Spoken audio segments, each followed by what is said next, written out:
called dust? How did this happen? How did it all turn to dust? The rations are low, everyone is angry, and they are waiting. This isn't some Walking Dead fantasy, it's a nightmare.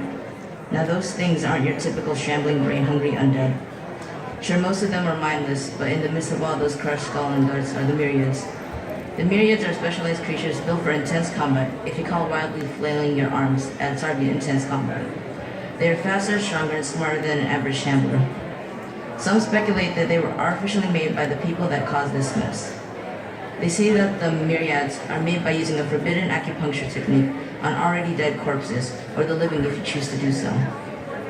Stylostatistics, prickling the skin with thin, sharp needles, originally from China, which moved to the West.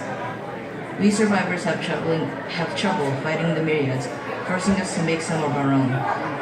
It hurts to see those you once knew turn into mindless robots under your command by using what they held most dearly against them.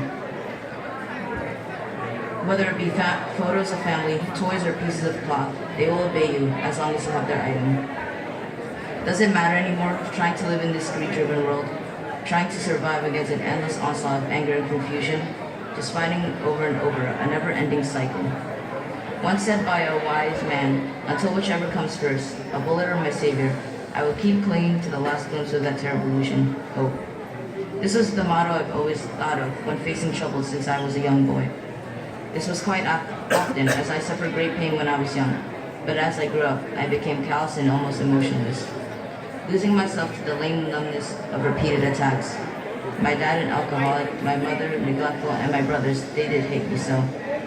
Every day I pushed by these troubles, only to be faced with the greatest challenge of my life. Maybe it's bad luck, maybe it's fate. Who knows? Maybe I deserve this. Those who created this turmoil had a purpose. I'm not trying to justify their actions, but they do prove a good point.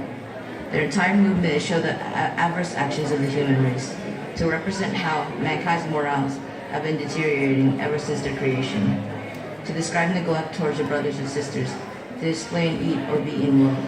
This is their purpose. As minutes pass by, I hear a faint crash near the entrance of my safe house. Great, they got through the fence. I listen to their mournful cries and their faint moans, sounding closer and closer. This is how it ends. A cliche and honorless death, and acknowledge, well, except for one thing. I don't know why, but I just lay here, waiting for the inevitable to happen. The myriads of shamblers pushing at the door. One creak, two creak, three creaks. One creak, two creaks, three. Nothing, just silence.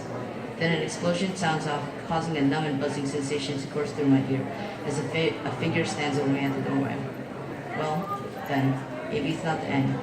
Maybe, just maybe, this world can go back to the way it was, before we caused this, before I caused this.